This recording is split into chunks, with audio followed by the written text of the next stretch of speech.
अस्सलामुअलैकुम नाजरीन, मैं हूं मोहम्मद अब्दुल हकीम। 7H न्यूज में आपका इस्तकबाल है। सईदाबाद पुलिस स्टेशन के एक कांस्टेबल 46 साल शिरीष कोरोना वायरस की वजह से 5 दिन में ही ये फौत हो चुके हैं। आइए देखते हैं हमारे नुमाइंदे रहीम खादरी की ये रिपोर्ट।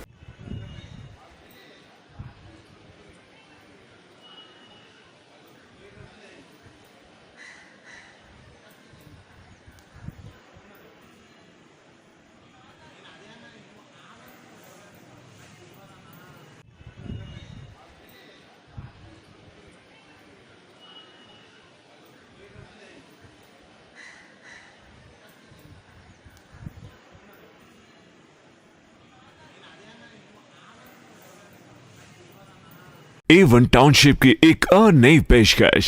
जहांगीर पीर दरगाह से 2 किलोमीटर पहले मल्टीनेशनल कंपनीज के करीब, जो कि बिल्कुल आबादी से लगा हुआ, बेंगलोर हाईवे से सिर्फ 5.5 किलोमीटर, बीटी रोड से लगा हुआ, तमाम डेवलपमेंट के साथ 5,50,000 में 100 गज का प्लॉट। A1 टाउनशिप में आपका ये छोटा सा इन्वेस्टमेंट आपका और आपके बच्चों का मुस्तकबिल बदल सकता है। आज ही तशरीफ लाएं और A1 टाउनशिप के इस प्रोजेक्ट से फायदा उठाएं। Office at pillar number 235 opposite fisheries department, Rajendra Nagar, Hyderabad.